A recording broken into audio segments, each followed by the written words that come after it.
Still po, ang Pride celebration po kasi, hindi naman to, or Pride Month is, hindi siya celebration na pagdidiwang, na parang celebrate thing, or celebrate someone, or to celebrate the LGBT. Hindi po.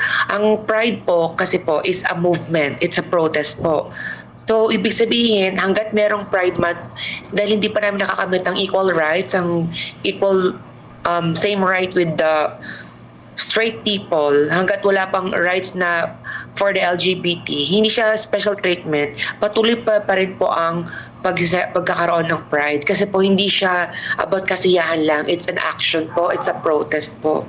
Hanggat merong Pride Month, dahil alam namin hindi pa rin namin nakakamit po ang same right na deserve po namin.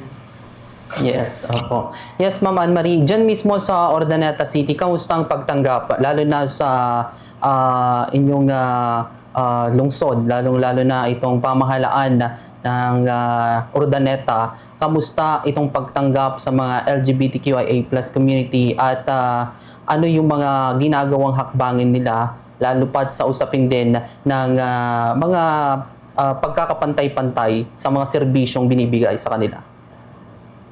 Okay po, dito sa Urdaneta naman po, kaya paunti-unti naman po natatamasa yung hindi special treatment po, kunya pagkakilala or recognize po sa LGBT. Especially po ng Urdaneta po is maraming educational institution na kung saan may mga universities and colleges na wini-welcome na po yung pagkakaroon ng gender-based uniform. Yan po, hindi po siya, ulitin ko po, hindi siya special treatment. Yan po yung pagkilala po na na-recognize nila ang LGBT student na kung anong gusto nilang uniform, yun dapat po ang kanilang matamasa. At the same time, maganda ang programs na binibigay po and services po ng city government ng Urdaneta po dito, especially po sa LGBT, kasi hindi lang natatapos sa, kunyari pag may Pride Month, kabilang po lagi po sa lahat po ng mga programa po. Wala pong exclusion na gaganap or discrimination po. Kasi both mayor and vice mayor po namin kasi dito is pro-LGBT po. Ayan. Ma'am Ann, paano naman po sa tingin po ninyo naaapektuhan yung edukasyon, yung trabaho, or even sa sarili na lamang po natin ng isa po tao, lalong-lalo na kung patuloy pa rin po silang nakakaramdam po ng pagtanggi o di naman po kaya dahil lamang po sa kasarian ay hindi po sila matanggap ng ating pong komunidad? Actually, naniniwala ako sa, it's a domino effect kasi po. Hanggat wala batas na pumoprotekta po sa LGBT, matamasa po nila po ang discrimination, yung stigma. Kasi po, di ba, pag meron na pong SOGIE bill, na dati po ay anti-discrimination bill, 20 years na siya sa Congress at hindi pa siya mapasa-pasa. Ako personally, naniniwala ako na kapag meron ito, everything will go smooth. Ididigdip ko po at i-highlights ko po na hindi siya special treatment po for LGBT. I believe we deserve it. Kasi kung sabihin natin may mga existing law gaya ng Bill of Rights, di ba po, ang ganda ng saklaw po ng Bill of Rights, bakit until now, ang dami pa rin pong krimen na biktima ang LGBT?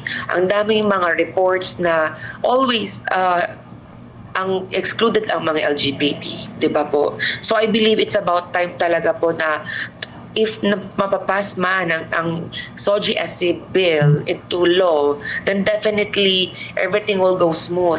Ang ironic lang kasi na parang pag kailangan nila ng makeup artist, ng designer, ng stage decoration, ng kung ano pang kailangan nila, una nila tinatawag LGBT.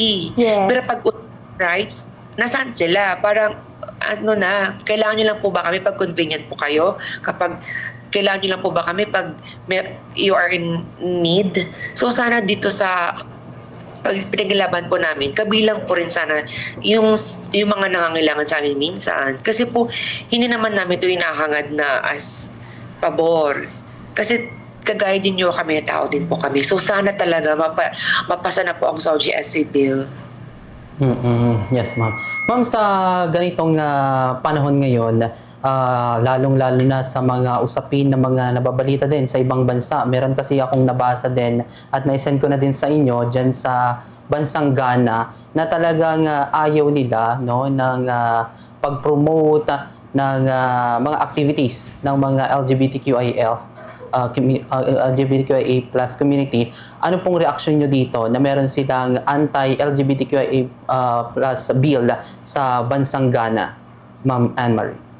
Hindi na to usaping respetuhin mo kung ano yung desisyon ng isang bansa. Nakakasad lang kasi na natatamasan nila yung ganito dahil hindi sila updated. They're not innovative. Hindi nila kayang tanggapin yung past fame ng isang na pag-accept sa new generation. Yes. Paupo pa rin po sila. We're not living in a stone age anymore. Kasi in order for us to improve,